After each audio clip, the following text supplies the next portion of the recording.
Neste vídeo explicarei o que pode ter ocasionado a queda do Bitcoin nesta semana. Eu sou o Renan e aqui eu falo de economia e investimentos. A queda em mercados é muito complexa devido a inúmeros fatores, mas nesse vídeo eu vou comentar alguns fatores que, na minha opinião, levaram à queda no mercado do Bitcoin e que estão transformando o BTC em não somente um ativo para um ativo qualquer, né? Um ativo de risco, mas para um indicador de tendência de mercado. Bom, vou enumerar alguns fatores que levaram à queda essa semana, que eu andei lendo, pesquisando, e eu vi que era um consenso dos analistas. A sensação de sentimento de bolha no mercado tradicional e de tecnologia, devido à IA, tem ocasionado e tem demonstrado ser um fator muito forte para a queda no Bitcoin essa semana. E há outros mercados de risco, né? Como, por exemplo, o S&P 500. Vemos que a busca por bolha de IA teve um crescimento em termos chaves no campo de pesquisa do Google, né? Então as pessoas estão pesquisando bastante sobre bolha de IA, sobre como que isso está inflando os mercados, os preços. Você vê que a Nvidia ela sempre está crescendo, uma empresa de 5 trilhões de dólares até o momento. Então isso tem preocupado o mercado como um todo, também influenciando o preço do Bitcoin caia, né? E isso leva a uma preocupação dos investidores e da sociedade em geral. Então até os governos estão preocupados com os níveis. Isso já cria um sentimento de recuo natural, que a gente já tem visto há algum tempo, né, que essa crença de bolha no mercado de tecnologia, potencializado pela IA, tenha trazido queda ao mercado de Bitcoin essa semana. O shutdown dos Estados Unidos, né, que foi a paralisação de algumas atividades do governo americano, tem preocupado, né? Tem preocupado bastante. O Banco Central dos Estados Unidos, devido ao shutdown, tem se demonstrado de mãos atadas em relação ao sentido da política monetária. Então, por vários indicadores que o FONC utiliza, que é o Comitê de Decisão de Política Monetária dos Estados Unidos, ele utiliza de vários indicadores para tomada de decisão sobre a taxa de juros e alguns desses indicadores não foram divulgados devido ao shutdown, né, que paralisou algumas instituições que calculavam e divulgavam esses resultados.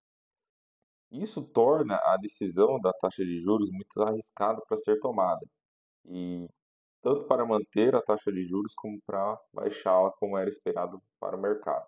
Então, a gente já vinha com uma crescente tendência de que os cortes da taxa de juros seriam feitas, né, nessa última reunião, principalmente do Fed. Então, desde lá de agosto, setembro, a gente tem visto uma tendência ao Fed, o Banco Central americano, ele cortar a taxa de juros. Então, com essa paralisação e, e com esses dados que não foram divulgados, a gente vê que tem um crescimento grande nessa incerteza do mercado, que também ocasionou e influenciou a queda nos preços do Bitcoin durante essa semana. O payroll, que é o relatório de empregos criados, número de empregos criados no último mês, ele não saiu. Então, ele saiu agora, só que é o de setembro, mas o de outubro ele não saiu. E é um indicador utilizado pelo Fed para tomada de decisão em relação às decisões de taxa de juros, né? Como será a política monetária. E houve um aumento na expectativa também, né? Como saiu agora de setembro. Então, a expectativa do mercado era que viesse 50 mil novos empregos criados e veio acima da expectativa. Então, veio 119 mil empregos criados. Isso demonstra uma tendência de alta de inflação, né? Tem mais empregos, a economia não está se paralisando como deveria acontecer. Então, Federal Reserve vê essas coisas e acaba vendo, ó, com isso a gente tem uma perspectiva de inflação maior para os próximos meses. Então, e tem demonstrado que possivelmente não haverá um corte de juros, né? Que era o que o mercado esperava que acontecesse no dia 10 de dezembro. Era essa a expectativa, mas um payroll muito alto denota mais expectativas de inflação. Esses foram os três fatores que eu enumerei que compilaram para que pudesse haver uma queda no mercado de Bitcoin essa semana. Em resumo, tudo isso culminou para que o apetite se esfriasse, trazendo muitas incertezas sobre os próximos anos e meses, principalmente na política monetária, né? Que é a decisão da taxa de juros, envolve a decisão da taxa de juros, e vemos muitas quedas em ativos, né? Não foi só o Bitcoin que caiu, foi também o S&P 500, que no dia que eu gravo esse vídeo, ele está no mês 25% negativo. Mas devido à natureza do Bitcoin, é onde que eu quero chegar agora. Devido à natureza do Bitcoin, que é um ativo que pode ser negociado 24 horas por dia, diferente de outros ativos no mercado, a liquidez e a capacidade de transformar um ativo em dinheiro é muito alta. Com isso, ele se torna mais volátil, né? Ele tem mais volatilidade. Por isso que a gente vê uma queda tão grande em um mês. E se fosse um mercado tradicional, por exemplo, um S&P 500 cair 25% ao mês, era um baita de um crash financeiro enorme, né? Mas daí é a natureza do ativo, a volatilidade já é natural para o Bitcoin, né? E minha opinião, e na minha opinião, a gente podemos utilizar o Bitcoin para medir realmente o sentimento do mercado mundial atual, né? Como mais um indicador de como devemos enxergar o apetite por risco. Então a gente vê que o apetite por risco, na minha opinião, que eu consigo enxergar ali, é que essa volatilidade mostra uma capacidade de queda de outros mercados ou de alta de outros mercados, né? Pois com a queda, vários outros ativos caíram, né? Como já comentei, o S&P 500, o Nasdaq, o Dow Jones. No dia que eu gravo, o S&P 500 caiu 1%, 2%. Então você vê que ele realmente cria uma volatilidade, né? Ele cai na noite, aí chega durante o dia, aquilo se potencializa, né? E se espalha para outros ativos.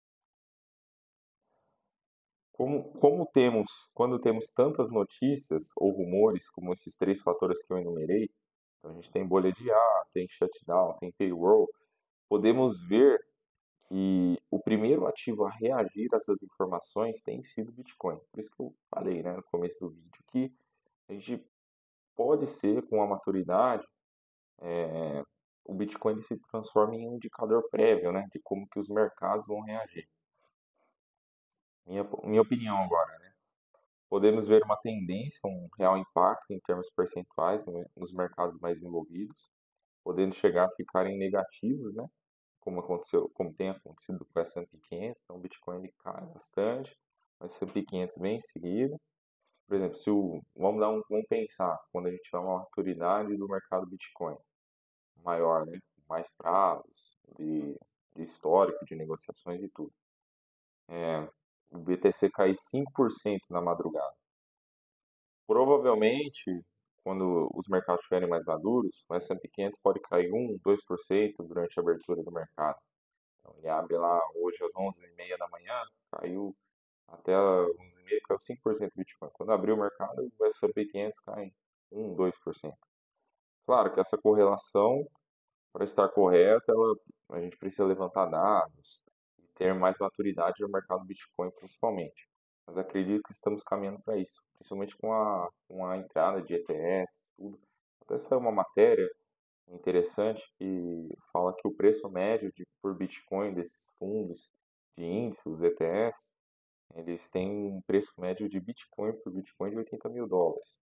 Então, esse marco que aconteceu agora numa queda de US$ 81.000, já se mostrou que esses fundos quase ficaram negativos, se a gente for ver assim, né? Devido ao preço médio. Conclusão. Os investidores, vamos caminhar para uma conclusão.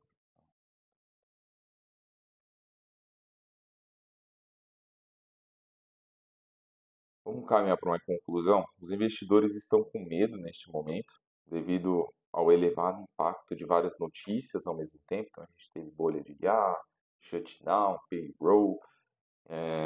Porém, acredito que não estamos em creche ainda. Afinal, o S&P 500 não caiu 10% em um dia, por exemplo, né? Seria algo mais desesperador para o mercado. acredito que foi só uma correção, porém posso estar errado, né? A gente olha as tendências e analisa, né? Mas eu acredito que não é um crash, e, ou talvez seja uma queda lenta, né? A gente tem uma depreciação lenta ao longo do tempo. E o mercado Bitcoin, com essa queda realmente acontece a quem está mais tempo no mercado, e essa pessoa que está mais tempo no mercado, ela fica mais tranquila, né? Ela já sabe da volatilidade, da natureza do Bitcoin. Isso acaba trazendo também muita tranquilidade para quem está nesses mercados por mais tempo. Lembrando, isso aqui não é uma recomendação de investimento, porém pode ser que estamos vendo uma oportunidade de compra de Bitcoin e outros ativos. Daí você tem que avaliar a sua capacidade de entrar no mercado neste momento e decidir se vale a pena comprar ou não. Obrigado por assistir o vídeo. Comenta aqui embaixo o que você achou dessa queda, se você perdeu dinheiro, se você ganhou. E vamos conversar sobre como que tem sido essa queda para você. Obrigado. Até o próximo vídeo.